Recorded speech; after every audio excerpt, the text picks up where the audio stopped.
Lorsqu'un président de la République française interdit, moi je suis tombé sur le dos quand j'ai entendu ça. Vous savez que l'Union africaine, qui était à l'époque présidée par son Excellence le président Obiang, de la Guinée équatoriale, avait, à propos de la Libye, avait une solution négociée à proposer.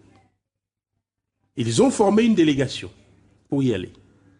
Et Sarkozy leur dit, je vous interdis de monter dans l'avion, parce que si vous passez l'espace, je vous flingue.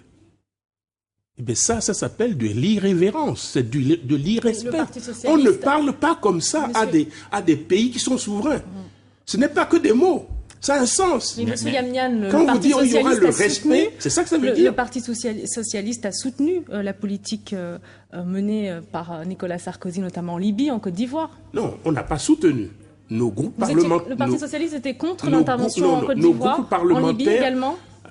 Sachez comprenez comment ça fonctionne la Ve République. Le président de la République est seul à décider des interventions militaires à l'extérieur. Seul. Oui, mais est-ce que François Hollande s'est prononcé contre l'intervention il soumet ça à l'Assemblée. Le groupe socialiste a pris acte de l'affaire en expliquant que ce n'était peut-être pas ça la solution, mais que peut-être avait-il des raisons, des renseignements qui lui permettaient de faire ça. Et sur la Côte d'Ivoire? Et pour la Côte d'Ivoire, c'est pareil. Disons que nous, ce qu'on a pensé, très sincèrement, c'est que tous les protagonistes de Côte d'Ivoire avaient demandé à l'ONU de venir arbitrer le scrutin.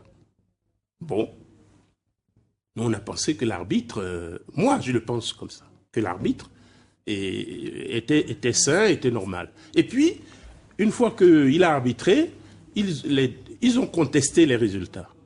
Bon, moi je pensais qu'il fallait effectivement que ce processus de démocratisation aille jusqu'au bout. Or, manifestement, ce n'était pas si clair que ça.